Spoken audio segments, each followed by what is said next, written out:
Okay, so right now I'm going to be going through our lower body cars routine. We're going to start with hip capsular cars. So this is going to involve a yoga block and the wall. And what we're trying to do here is isolate the hip capsule and focus on really gaining more internal and external rotation, working whatever end range you have available to you. So I'm going to set up against the wall. I'm going to make sure I'm standing up nice and tall. My hands are going to be pressed against the wall. I'll have the yoga block at the height of my knee, or at the height of my hip, and my knee will press into it. And now I'm working into external rotation best I can, and then into internal rotation best I can.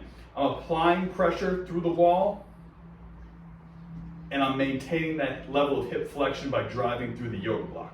So that is our hip, that's our hip capsular car. The next one that we'll do is pelvis. So for this,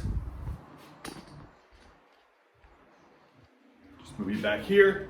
I'm gonna get a wide stance or a plus stance.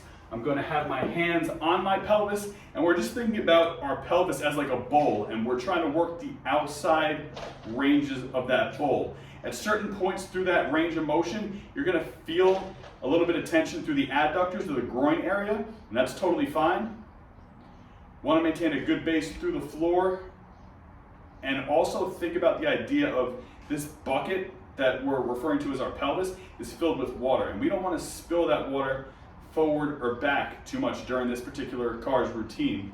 We're just trying to work the outside of the bucket and circle it in the most accurate way possible. So we're going to perform that for the prescribed amount of time. You'll switch directions and you'll do that on each side. The last one that we'll do is going to be our knee cars.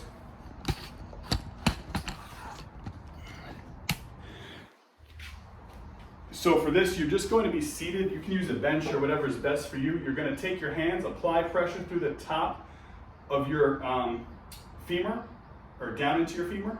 And what you're trying to do is rotate your knee or your tibia, your shin bone, internally and externally, internally and externally. And this is really important if we're going to do a lot of walking or a lot of movement.